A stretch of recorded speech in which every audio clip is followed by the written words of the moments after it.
Crystalline light filtered through the massive viewport of the space fortress, casting prismatic patterns across the polished metallic floor. The air carried a strange scent, a mixture of ozone, exotic minerals, and something reminiscent of cinnamon, but sharper, more alien. Luther Hayes blinked awake, his consciousness crawling back through layers of sedation. His first realization was that he couldn't move his arms or legs. His second was that he wasn't alone.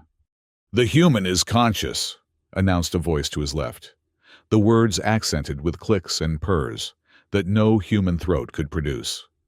Luther turned his head, the only part of his body he could control, and saw his captors. 3 bipedal figures stood at varying distances from the medical table, where he lay restrained.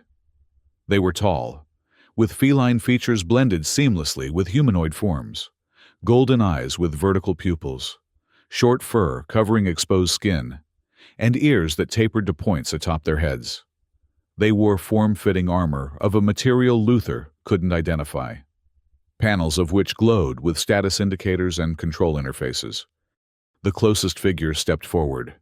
Unlike the others, this one's armor was adorned with elaborate markings and additional defensive layers.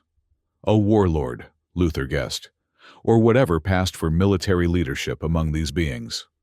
"I am Siller," the leader said, leaning closer to examine him. Her voice, distinctly female despite its alien qualities, contained none of the aggression Luther expected from a captor. Instead, he detected something else: pain. Now that she was closer, Luther could see it clearly. Her breathing was labored, her golden eyes clouded with a sickly film, and her movements were stiff and calculated, as if each required conscious effort.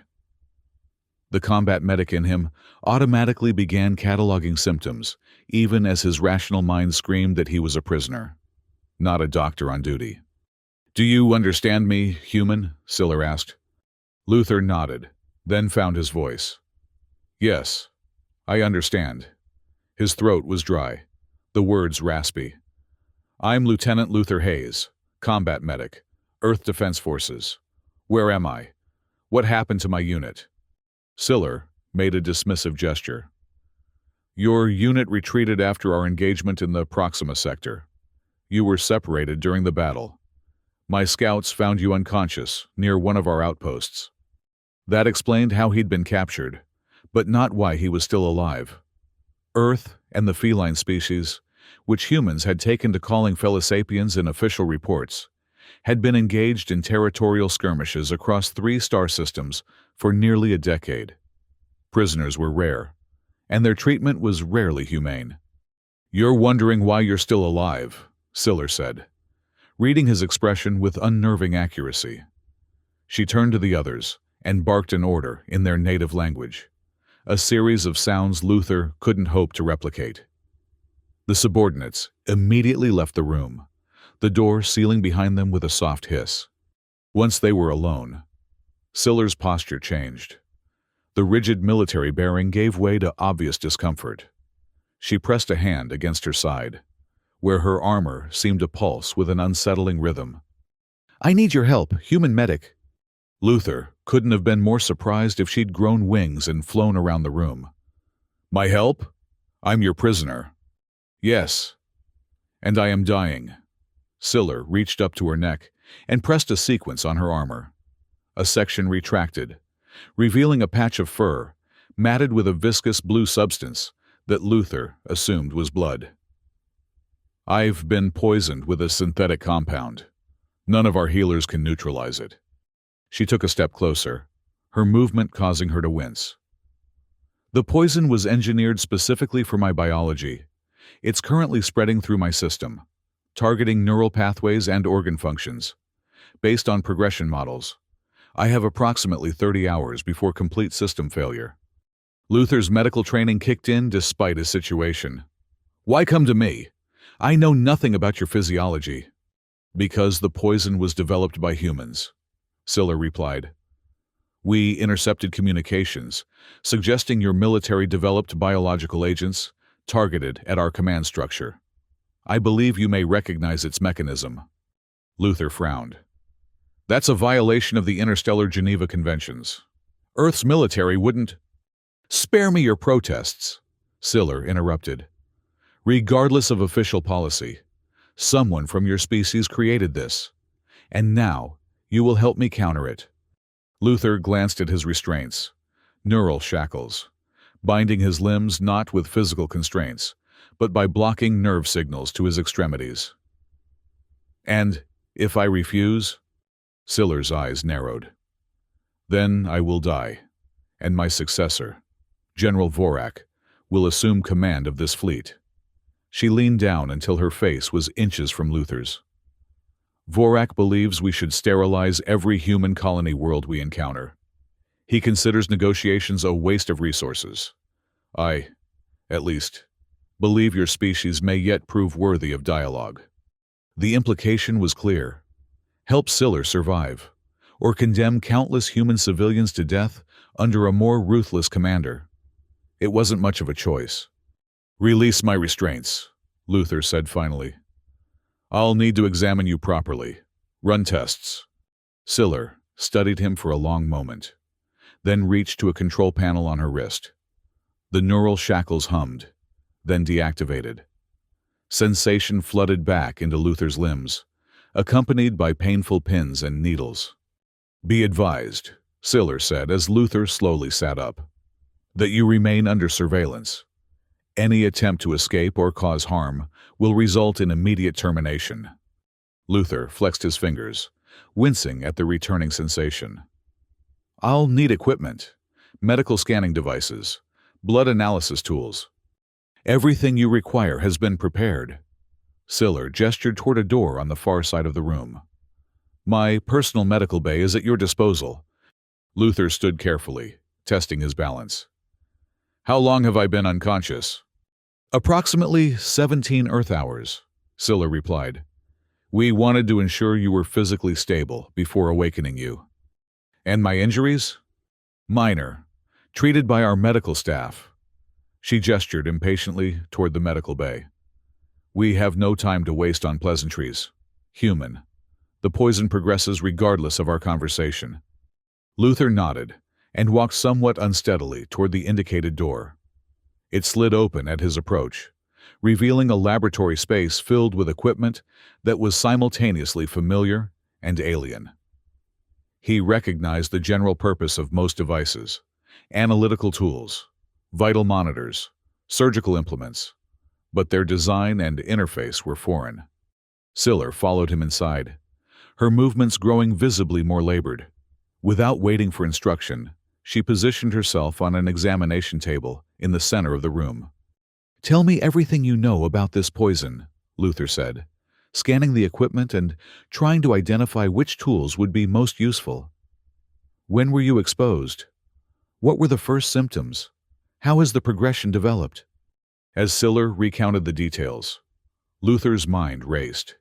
He had no formal training in xenobiology, but his combat medic experience had included crash courses on the known physiological differences between humans and the various alien species they'd encountered. Fellow sapiens shared some basic biological principles with humans. They were carbon-based, used hemoglobin variants for oxygen transport, and had broadly comparable organ systems, albeit with significant differences in structure and function.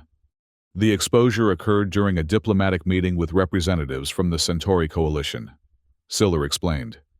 I began experiencing the first symptoms approximately 6 hours afterward: muscle tremors, visual distortions, elevated body temperature. Luther located what appeared to be a scanning device and cautiously approached her. I'm going to need to examine you more thoroughly. Is this scanner safe to use on you? Siller nodded. It's a standard bioimager. The controls are simple. She was interrupted by the door sliding open. A tall, imposing Felisapian male entered, his armor even more elaborate than Siller's. His fur was darker, almost black, with silver markings around his eyes that gave him a perpetually fierce expression. Warlord, he addressed Siller, with a tone that managed to convey both respect and disapproval. The Council is requesting updates on your condition. They're growing concerned about command continuity. Siller's expression hardened. Tell the Council that I am pursuing a treatment option. General Vorak. My condition remains stable enough for command functions. So this was Vorak, the ruthless successor Siller had mentioned. Luther studied him carefully, noting the way his eyes lingered on Siller's weakened state, with what seemed like calculation rather than concern. And this human, Vorak's gaze shifted to Luther, contempt evident in every line of his posture. This is your treatment option? A primitive field medic from a species we've been eradicating? Lieutenant Hayes has specialized knowledge that may prove useful. Siller replied evenly. I've made my decision. General, return to your duties and assure the Council that I remain in command. Vorak held Siller's gaze for a long moment before inclining his head in a gesture that was more threatening than respectful. As you wish, Warlord. I will inform them that you are exploring unconventional methods. His eyes flicked to Luther once more. I hope your pet human proves worth the risk. After Vorak departed, Luther released a breath he hadn't realized he was holding. Charming fellow. Vorak is an excellent tactician and a loyal officer, Siller said, though her tone lacked conviction. He simply believes in more direct approaches to conflict resolution. You mean genocide, Luther said flatly. Siller didn't deny it. Focus on your task, human. Politics can wait until after you've saved my life. Luther turned his attention back to the scanner, figuring out its controls through a combination of observation and cautious experimentation. The device hummed to life, projecting a three-dimensional holographic image of Siller's internal systems. The anatomy was alien, yet Luther could identify analogous structures to human organs: a heart-like pump, respiratory system, digestive tract. And throughout her system, spreading through tissue and neural pathways, was a network of glowing red particles. There's your poison, Luther said, adjusting the scanner to focus on the affected areas. It's targeting your nervous system primarily, but there's secondary damage to what I assume is your liver equivalent and respiratory tissues. Siller studied the projection. Can you identify the compound?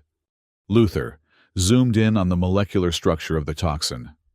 As the particles enlarged in the holographic display, a cold feeling settled in his stomach. He recognized the base structure.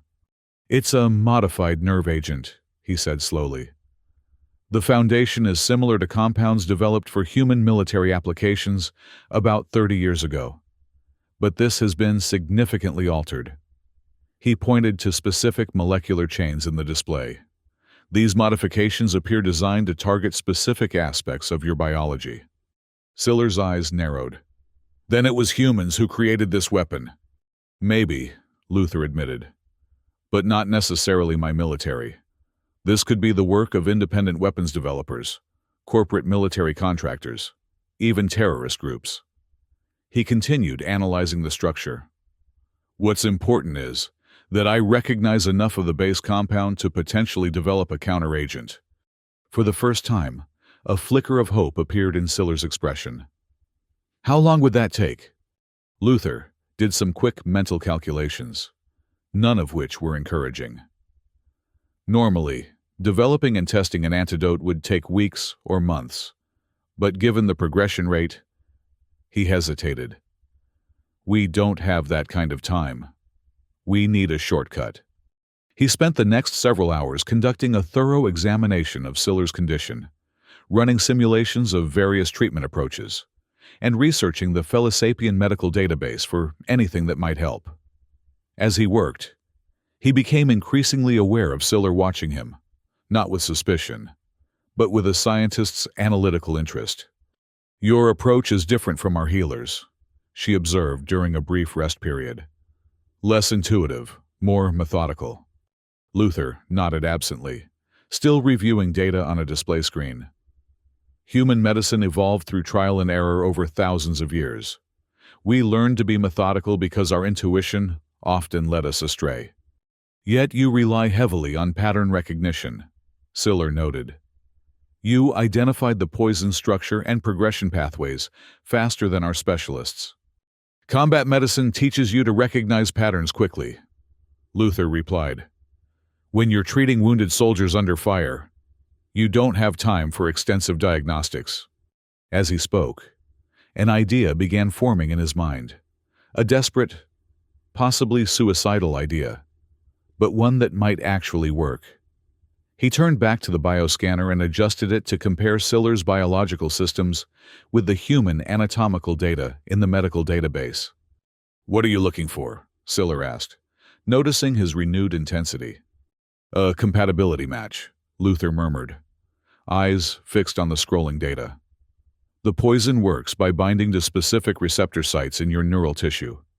If we can't develop an antidote in time, we might be able to introduce a blocking agent that occupies those sites before the poison can reach them." Siller leaned forward, studying the comparison displays. "And you believe a human-derived compound could serve as this blocking agent?" "Possibly," Luther said, focusing on a particular data set that showed promising results. "Your neurotransmitters have different structures than human ones, but there are analogous compounds that might." He stopped suddenly, staring at a simulation result that had just appeared. "What is it?" Siller demanded. Luther ran the simulation again, hoping he was mistaken. The result was the same. "I found something that could work," he said slowly. "But you're not going to like it. At this point, human, my preferences are irrelevant. What have you found?" Luther took a deep breath. "Human bone marrow contains stem cells that produce compounds structurally similar to the neurotransmitters the poison is targeting in your system. If we extract fresh marrow and process it correctly, it could create a blocking agent that would neutralize the poison." Siller considered this. "Then we need to extract this bone marrow from you." "Yes," Luther confirmed. "But there's a problem. The amount we'd need for a full treatment. It's substantial. More than can be safely extracted from a living donor." Understanding dawned in Siller's eyes. "You're saying the procedure would kill you?" "Not necessarily," Luther said carefully. "But it would require amputation of a limb to access enough marrow-rich bone tissue. Even then, the chances of success are uncertain." Silence fell between them, heavy with implication. Luther watched Siller process this information, her expression unreadable behind the mask of alien features. "You would sacrifice a limb to save me?" she finally asked, genuine confusion in her voice. "I am your enemy. My death would benefit your people." Luther shook his head. "I took an oath as a medical professional. First, do no harm. That applies to all sentient beings, not just humans." He paused, meeting her gaze directly. "Besides, you said it yourself. Your successor would be worse for humanity. At least you're willing to talk instead of just exterminating us." Siller studied him for a long moment. "There is honor in your reasoning," she said at last. "But I cannot ask such a sacrifice from a prisoner." "You're not asking," Luther pointed out. "I'm offering. And frankly, I don't see another viable option given our time constraints." Another silence stretched between them, this one thoughtful rather than tense. Finally, Siller straightened, wincing at the movement. "Very well. If you believe this is our best course of action, I accept your sacrifice." She gestured to the medical equipment. "What will you need for the procedure?" Luther outlined the requirements: surgical tools, preservation solutions for the marrow, processing equipment, and most importantly, anesthetics. Siller arranged for everything to be brought to the medical bay, though she refused to allow any other fellow sapiens to assist, citing security concerns.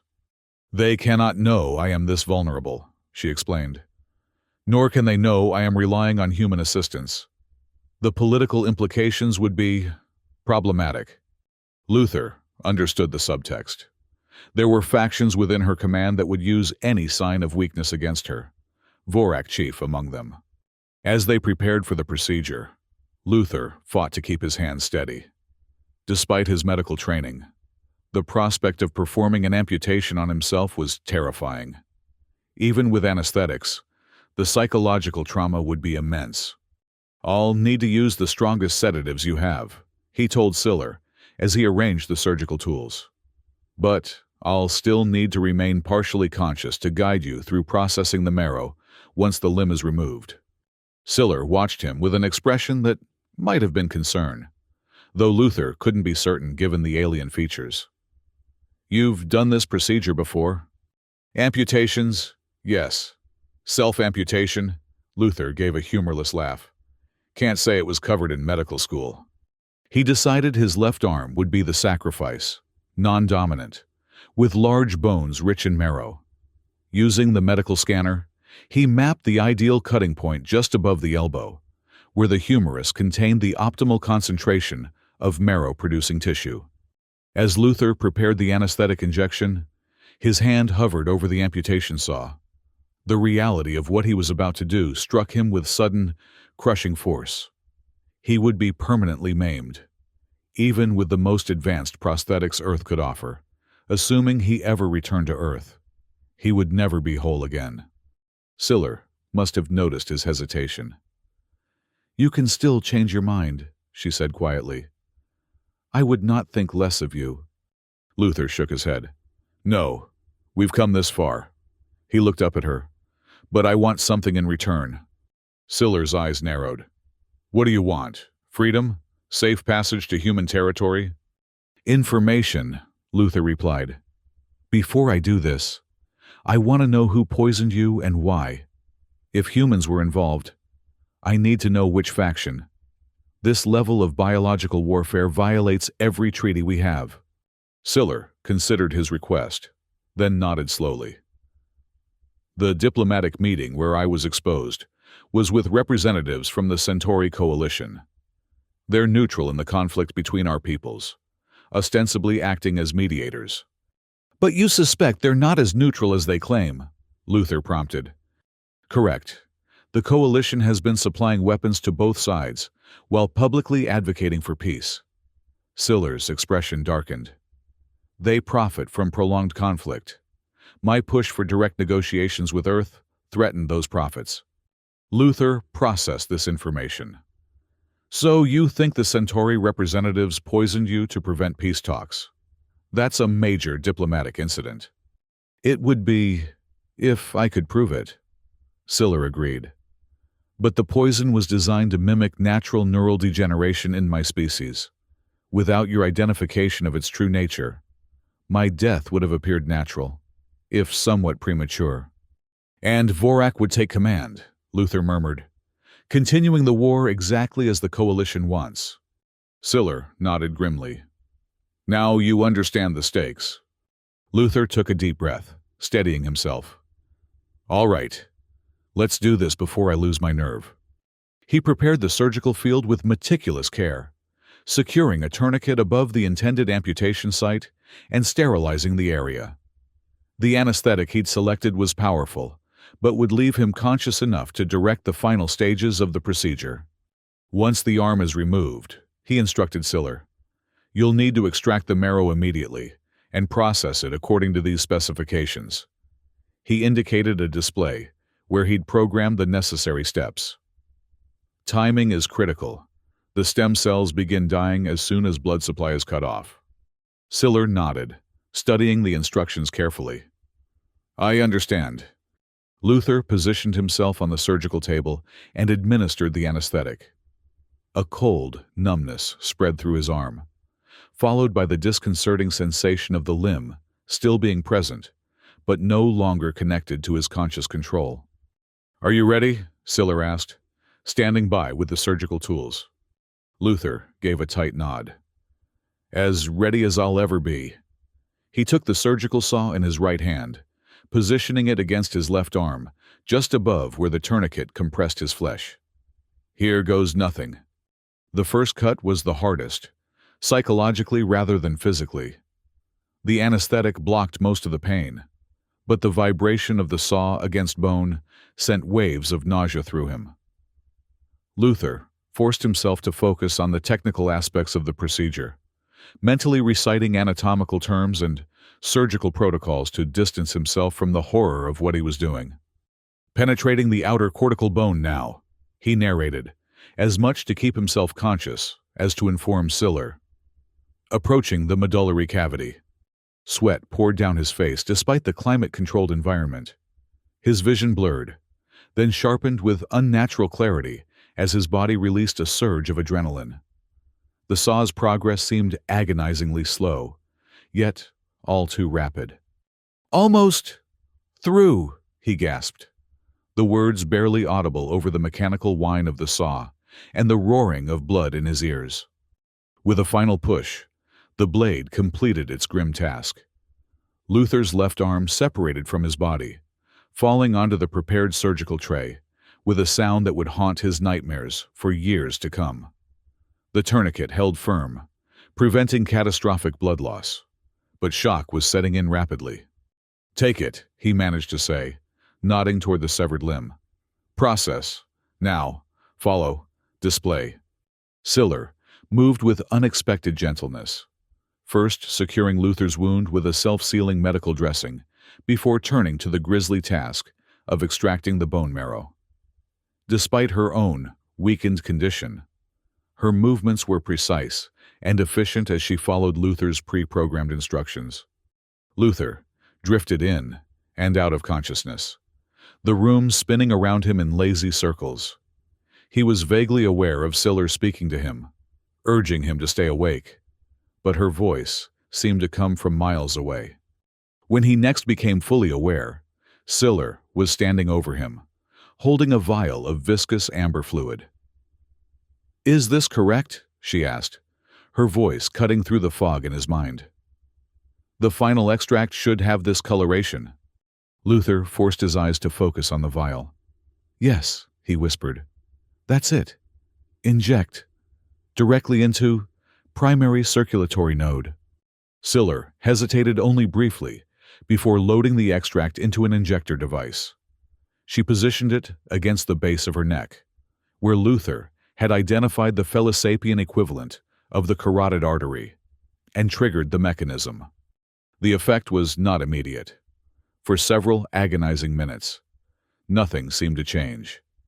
Then, gradually, the cloudy film over Siller's eyes began to clear.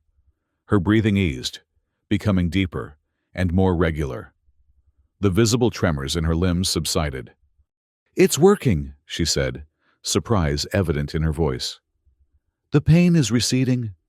Luther managed a weak smile. "Good. That's good." His own voice sounded distant to his ears, consciousness slipping away as the full impact of blood loss and trauma took its toll. The last thing he saw before darkness claimed him was Siller's face, her alien features arranged in what might have been concern, or perhaps something more. When Luther awoke, he was no longer in the medical bay. The room around him was smaller, more personal, with ambient lighting that mimicked natural sunlight. He lay on a comfortable surface that conformed to his body, supporting him perfectly while exerting no pressure on his wounds. His left arm, or rather, the absence of it, throbbed with phantom pain. The amputation site was covered with an advanced healing apparatus, its displays indicating healthy tissue regeneration without infection. "You're awake," said a now familiar voice. Luther turned his head to see Siller sitting nearby, studying a series of holographic displays. The change in her was remarkable. Gone was the sickly pallor and labored movement. She sat straight and alert, her golden eyes clear and sharp. "How long was I out?" Luther asked, his voice rough from disuse. 3 days, Siller replied. "Your system required time to stabilize after the trauma." Luther attempted to sit up, finding the task more difficult than anticipated with only one arm. Siller moved to assist him, her touch surprisingly gentle. "The treatment worked," Luther observed, noting her recovered strength. The poison? Completely neutralized, Siller confirmed. Your bone marrow extract created an effective blocking agent, just as you predicted. The poison particles are being flushed from my system. Luther nodded, relief washing through him despite the circumstances. Good. That's good. An awkward silence fell between them. Luther was acutely aware of his vulnerability. One-armed, weakened, still a prisoner despite his sacrifice. Siller seemed equally uncertain, her posture betraying an uncharacteristic hesitation. I have been contemplating your situation, she finally said. Your actions were unexpected. Luther raised an eyebrow. Saving your life, you mean? Sacrificing yourself for an enemy, Siller clarified. It defies rational explanation. Not really, Luther shrugged, then winced as the movement pulled at his healing wound. Doctors treat patients. Enemy, ally. It doesn't matter. The oath comes first. Siller tilted her head, studying him with renewed interest. You genuinely believe that? Of course. Among my people, Siller said slowly, there is a tradition. When someone saves the life of a warlord through exceptional sacrifice, they earn the status of Shirkai, equal. It is our highest honor, rarely bestowed, especially to outsiders. Luther wasn't sure how to respond. I didn't do it for honor. Which is precisely why you deserve it, Siller replied. She rose from her seat and approached a wall panel, which opened at her touch to reveal a small, ornate box. From it, she removed what appeared to be a medallion of some kind, crafted from an iridescent metal Luther didn't recognize. This signifies Shirkai status, she explained, returning to Luther's bedside. It grants you protection, privileges, and rights equal to my own within our territories. Before Luther could protest, Siller placed the medallion around his neck. It was surprisingly lightweight, seeming to adjust itself to rest comfortably against his skin. I don't understand, Luther said, touching the medallion cautiously. I'm still your prisoner. Siller shook her head. No longer. The Shirkai cannot be imprisoned by those they have saved. You are free to move about this vessel, though certain restricted areas remain off-limits for security reasons. Luther stared at her, stunned by this unexpected development. You're serious? Deadly so, Siller confirmed. The tradition is ancient and binding. Even those who might object to your presence must acknowledge your status. The implications were staggering. From prisoner to honored equal in the span of a single act. Luther wasn't naive enough to believe it would be that simple in practice, but it represented a dramatic shift in his circumstances. What happens now? He asked. Now, Siller said, her expression turning grave. We address the true threat. The Centauri Coalition's attempt on my life was no isolated incident. It represents a coordinated effort to prolong and escalate the conflict between our peoples. Luther nodded slowly. You mentioned they've been supplying both sides with weapons. Yes, but recent intelligence suggests their involvement goes deeper. Siller activated a holographic display, showing what appeared to be shipping manifests and communication logs. They've been deliberately sabotaging peace initiatives, spreading misinformation, and manipulating military responses to ensure maximum casualties. Luther studied the data, a cold anger building in his chest. They're playing both sides against each other, profiting from the bloodshed. Precisely. Siller manipulated the display, bringing up new information. And they have accomplices within both our command structures. Luther's head snapped up. Traitors in Earth's military. And in mine, Siller confirmed grimly. Which is why I've kept your Shirkai status private for now. Only my most trusted officers know you are no longer a prisoner. The pieces fell into place in Luther's mind. Vorak, he said. He's working with the coalition. Siller's eyes narrowed.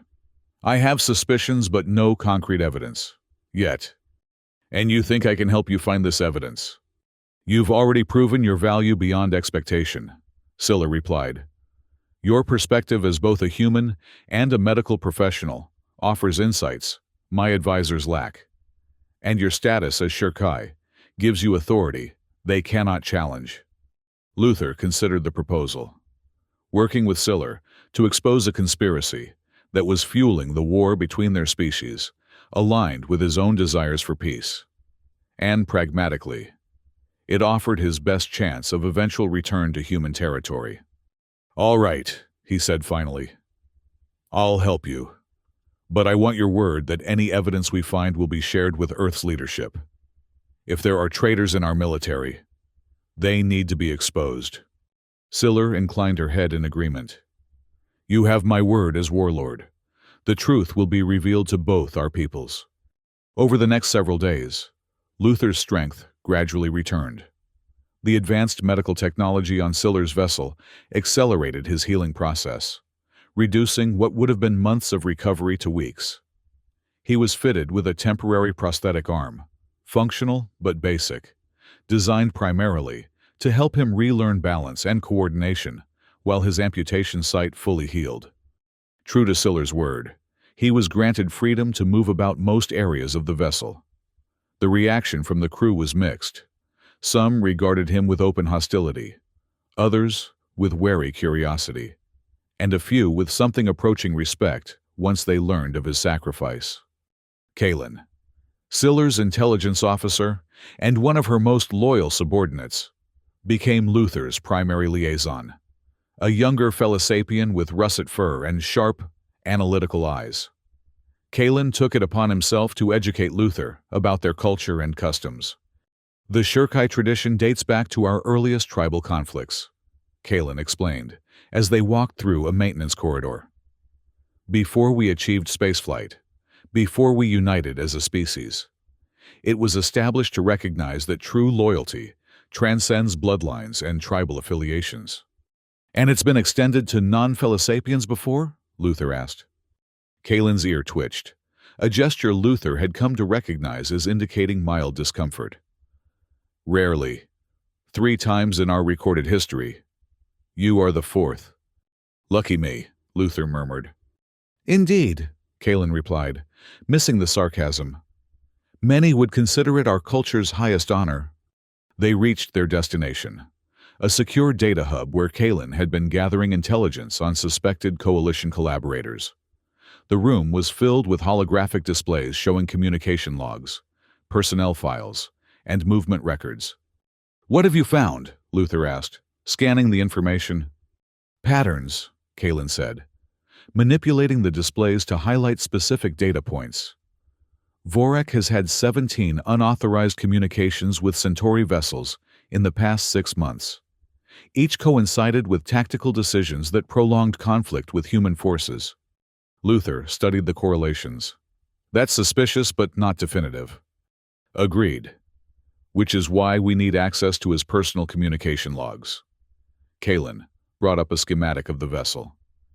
They're stored in a secure server adjacent to his private quarters, heavily encrypted, accessible only through his personal authentication. Luther frowned. So we need Vorak's cooperation, which seems unlikely, or we need to break into one of the most secure areas of the ship. Neither option sounds promising. There is a third alternative, Kaylin said carefully. The medical override. Medical override? Kaylin nodded. All command staff have emergency medical protocols embedded in their authorization codes. In case of incapacitation, the chief medical officer can access certain restricted data to determine if the condition is natural or the result of external factors. Luther caught on immediately. And as Scylla's personal physician, you could potentially invoke the protocol, Kaylin confirmed. It would require Scylla's authorization, of course, and it would only provide temporary access. But enough to gather evidence, Luther concluded. He considered the risks. Vorak would immediately know his security had been breached. Yes, Kaylin agreed. Which is why timing is critical. We would need to act while he's occupied elsewhere, preferably off-vessel. They brought the plan to Scylla, who received it with thoughtful consideration. Vorak is scheduled to lead a tactical review on our secondary command vessel tomorrow, she noted. He'll be absent for approximately 6 hours. That should be sufficient time, Kalen said, assuming the override works as intended. Siller turned to Luther. The risk falls primarily on you. If discovered, I could plausibly deny knowledge of your actions.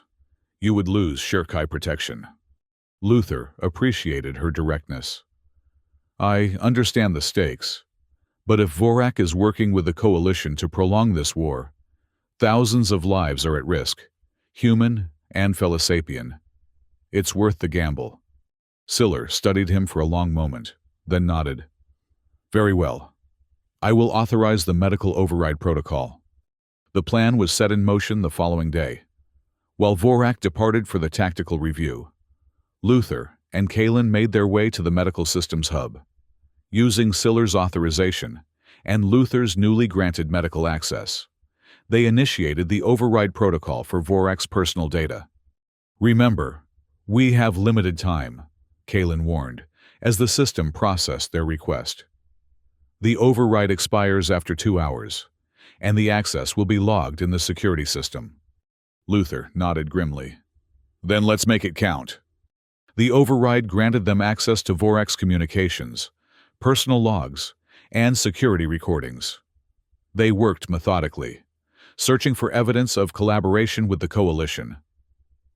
Kalen focused on the communications data, while Luther examined the medical files, looking for any indication that Vorak might have been involved in Siller's poisoning. An hour into their search, Luther found something. Look at this, he called to Kalen, highlighting a series of entries in Vorak's medical research database. He's been studying the exact same poison that was used on Siller. These research queries predate her exposure by months. Kalen leaned in, eyes narrowing as he reviewed the data. This suggests premeditation, but it's still not definitive proof of collusion with the Coalition. No, Luther agreed, but it establishes that he had knowledge of the compound. Combined with, wait, he paused, focusing on a particular entry. This access log shows he retrieved information about this poison the day before Siller's diplomatic meeting with the Centauri representatives. That's significant, Kalen said, but still circumstantial. We need something concrete. They continued searching, time ticking away relentlessly. Just as their access window was about to expire, Kalen made a breakthrough. Here, he said, pulling up an encrypted communication log. This was sent to a Centauri diplomatic vessel the night before Siller was poisoned.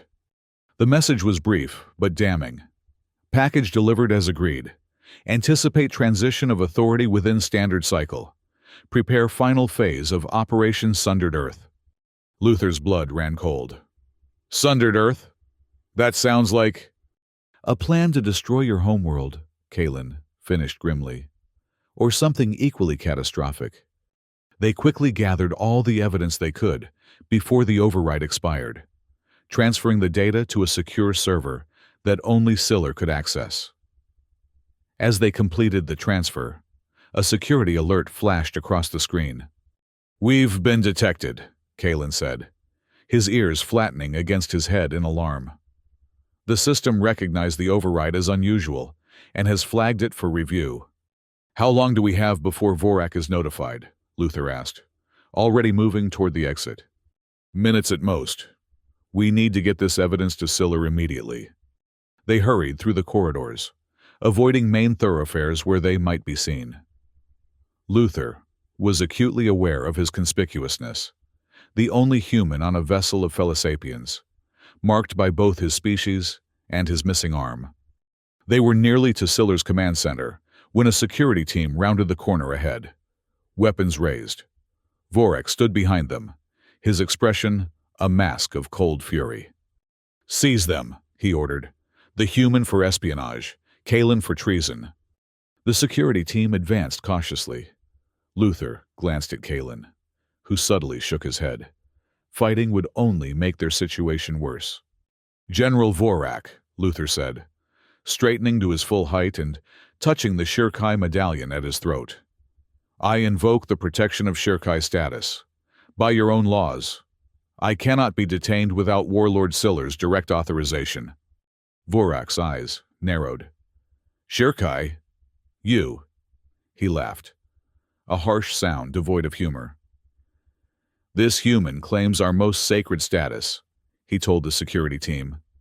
"Clearly, his time among us has damaged his mind." "The claim is valid," came Siller's voice from behind them. Everyone turned to see the Warlord approaching, flanked by her personal guard.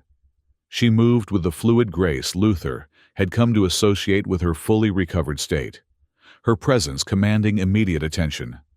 "Luther Hayes saved my life through personal sacrifice," Siller continued, coming to stand beside Luther and Kalen. "He is Shirkai, and as such, is under my protection." Vorak's composure slipped momentarily, revealing naked rage before he controlled his expression. "Warlord, with respect, this human was caught accessing restricted data, whatever status you've granted him. He was acting under my direct orders," Siller interrupted, her tone leaving no room for argument. "As was Intelligence Officer Kalen. The investigation was authorized and legitimate." A tense silence fell in the corridor. The security team looked uncertain, glancing between Siller and Vorak for direction. "Perhaps," Vorak said finally, his voice dangerously soft. "We should discuss this matter privately. Warlord, there are sensitive security concerns that should not be addressed in open corridors." Siller inclined her head in agreement. "A wise suggestion. My command center. Immediately." She turned to the security team. "Return to your posts. This matter is now under my direct authority." The guards hesitated only briefly before lowering their weapons and departing. Vorak's expression remained unreadable as he followed Siller toward the command center, with Luther and Kalen bringing up the rear. Once inside the secure room, with only the four of them present, the pretense of civility evaporated. "You've overstepped your authority, Siller," Vorak snarled, dropping all honorifics. "Granting our highest status to a human prisoner, authorizing espionage against your own command staff? The Council will not stand for this." "The Council," Siller replied calmly, "will be more concerned with your treason, General Vorak." She activated a display, showing the evidence they had gathered. Collaboration with the Centauri Coalition, conspiracy to assassinate a warlord, and most damning of all, Operation Sundered Earth. Vorak's face remained impassive, but his ears flattened against his skull, a tell Luther had learned indicated extreme stress in fellow sapiens. "Fabrications and misinterpretations," Vorak said dismissively. "You have no concrete evidence of wrongdoing." "Don't we?" Luther stepped forward, manipulating the display to highlight specific communications. "Your research into the exact poison used against Siller, your message to the Centauri vessel confirming delivery of the package, your references to transition of authority and preparations for Operation Sundered Earth." "Circumstantial at best," Vorak sneered. "Perhaps," Kalen interjected, "but sufficient to warrant a full investigation by the Council. Your communications will be examined, your movements scrutinized. Every contact you've had with the Coalition will be brought to light." For the first time, uncertainty flickered across Vorak's features. "The Coalition represents our best path forward," he said, changing tactics. "They offer advanced weaponry, strategic advantages. They offer nothing but endless war." Siller cut him off. "They've been playing both sides. Vorak, selling weapons to humans, then selling countermeasures to us, feeding both sides just enough intelligence to maintain the conflict without allowing either to gain decisive advantage. And now they're planning something bigger," Luther added. "Operation Sundered Earth. What is it, Vorak? A planet-killer weapon? A biological agent? How many human lives are you willing to sacrifice for your ambition?" Vorak's composure finally cracked. "Millions, if necessary," he snarled. "Your species has spread like a plague across systems that should be ours. You consume resources, establish colonies, push ever closer to our core worlds. The Coalition understands what you refuse to accept. Siller, coexistence is impossible. One species must prevail. And the Coalition promised you would be that species, Siller said quietly. In exchange for what? I wonder. Resource rights? Technology? Or simply the continuation of a profitable war market? Vorak's silence was answer enough. You are relieved of duty, General Vorak, Siller said formally. By my authority as Warlord, you are confined to quarters pending trial by the Council for High Treason, conspiracy to commit assassination, and unauthorized collaboration with foreign powers. She activated a communication panel. Security to Command Center. Escort General Vorak to detention. Vorak's eyes darted around the room, calculating, desperate. In a sudden movement, he lunged toward a weapons locker on the wall. Luther reacted instinctively, intercepting him despite the disadvantage of his missing arm. They collided with bone-jarring force, tumbling to the floor in a desperate struggle. Despite his military training, Luther was at a severe disadvantage. Vorak was stronger, had 2 functioning arms, and the desperation of a cornered predator. He quickly gained the upper hand, pinning Luther and reaching for his throat. A flash of energy crackled through the air, and Vorak collapsed, unconscious. Behind him stood Kalen, holding a neural disruptor. "Excellent timing!" Luther gasped, pushing the immobilized Vorak off him with his single arm. Security personnel arrived moments later, taking the unconscious general into custody. As they dragged him away, Siller turned to Luther with an expression of genuine concern. "Are you injured?" Luther shook his head, wincing as he climbed to his feet. "Nothing serious. Though I'm starting to think one arm isn't enough for this job." A sound emerged from Siller that Luther hadn't heard before. A rolling purr that he realized, with some surprise, was laughter. "You continue to defy expectations, Luther Hayes." With Vorak secured, they turned their attention to the more pressing threat, Operation Sundered Earth. The communications they'd intercepted suggested it was in its final stages, but details remained frustratingly vague. "We need more information," Siller said, reviewing the evidence. "The operation name suggests a target, Earth itself, but doesn't indicate the nature of the threat. Could it be a direct military strike?" Kalen suggested. "A coordinated attack on Earth's defenses?" Luther shook his head. "Earth's orbital defense grid is too strong for a conventional assault, and a nuclear attack would trigger automated retaliation against all known Felisapien worlds." "Then what?" Siller asked. "A covert operation? Sabotage?" Luther studied the communications again, focusing on recurring phrases and technical terms. One kept appearing in multiple messages. Cascade Protocol. This term, Cascade Protocol, it appears frequently, he noted. In human military terminology, a cascade failure refers to a system collapse that spreads exponentially through interconnected systems. "Like a computer virus?" Kalen asked.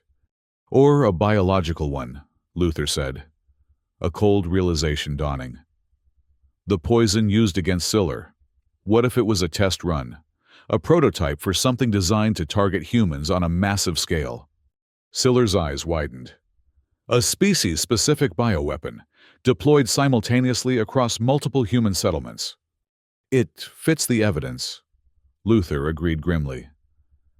"The Coalition has been gathering biological data on both our species for years, ostensibly for medical research. They'd have the expertise to develop such a weapon. And the distribution network to deploy it," Kalen added. "Their merchant vessels have access to every major human settlement." Siller made an immediate decision. "We need to warn Earth's leadership. This transcends our conflict." "They won't believe a warning from Felisapiens," Luther pointed out. "Not without proof." "Then we'll provide proof," Siller said decisively. "Kalen, Prepare a secure data packet with all evidence we've gathered. Luther, you'll deliver it personally." Luther blinked in surprise. "You're sending me back?" "With a diplomatic escort," Siller confirmed. "As Shirkai, your word carries weight among my people. And as a human officer, you have credibility with Earth's leadership that no fellow sapien could match." The logic was sound, but Luther felt an unexpected reluctance. "What about stopping the coalition? If they realize we've uncovered their plan, we'll move against their known operatives within our territory immediately," Siller assured him. "But Earth remains vulnerable until your leaders are informed. This is the most effective division of our resources." Luther couldn't argue with her reasoning. "When do I leave?" "Immediately," Siller replied. "A diplomatic vessel is being prepared. It will transport you to the neutral station at Alpha Centauri, from which you can reach Earth within 3 days." As preparations were made for Luther's departure, he had a final private conversation with Siller in her personal quarters. The space reflected her personality, austere yet elegant, with artifacts from various campaigns displayed alongside scientific instruments and ancient texts. "I've arranged for our finest medical team to accompany you," Siller told him, gesturing to a case containing what appeared to be advanced prosthetics. "They will provide ongoing treatment for your amputation site and help adapt this to your physiology." Luther examined the prosthetic arm with amazement. It was far more advanced than anything available in human territories. A perfect blend of form and function, designed to interface directly with his nervous system. "This is extraordinary," he said quietly. "Thank you." "It is the least I can offer in return for your sacrifice," Siller replied. "Though I know no technology can truly replace what you lost." Luther glanced at the empty sleeve of his uniform, then back at Siller. "Some sacrifices are worth making." A moment of understanding passed between them, predator and prey, enemy and ally, now bound by something deeper than either had anticipated. "What happens after?" Luther asked finally. "Assuming we stop the coalition's plot, what becomes of the war between our peoples?"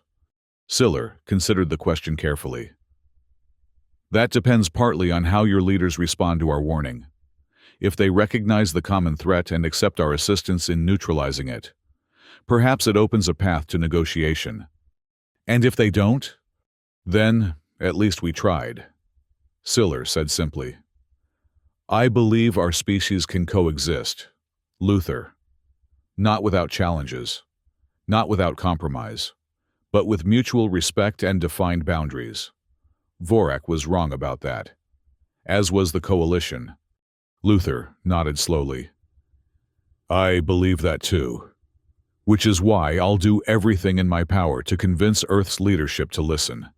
As their conversation concluded, Siller surprised Luther by pressing her forehead briefly against his, a gesture of profound respect among her people, rarely offered to outsiders. "Safe journey, Luther Hayes," she said formally. "May your path lead you back to us when your mission is complete." Luther recognized the ritual farewell and responded in kind. The words Kalen had taught him coming naturally. "Clear skies and sharp claws guide your hunt. Warlord Siller, I carry your honor with me." Hours later, as Luther's diplomatic vessel broke orbit from Siller's massive command ship, he stood at the viewport, watching the distance grow between them. His reflection in the transparent panel showed a changed man, one arm missing, scars both visible and invisible marking his experiences, the Shirkai medallion gleaming at his throat. Behind him, a Felisapian medical officer waited respectfully to begin the prosthetic fitting process. Ahead lay Earth, and the monumental task of convincing his people that their longtime enemies had just become their most important allies. Luther took a deep breath, touching the medallion with his remaining hand. The path forward was uncertain, fraught with political and personal challenges. But for the first time since the war began, there was hope, born from sacrifice, sealed in blood, and carried forward by the most unlikely of partnerships. As the stars streaked past the viewport, Luther turned away from his reflection and toward his future. One arm or two, prisoner or diplomat, it made no difference. The mission remained the same: save lives, heal wounds, build bridges. Only the scale had changed. And perhaps, he thought as the Felisapien medical team began preparing the advanced prosthetic that would become part of him, that was the greatest transformation of all.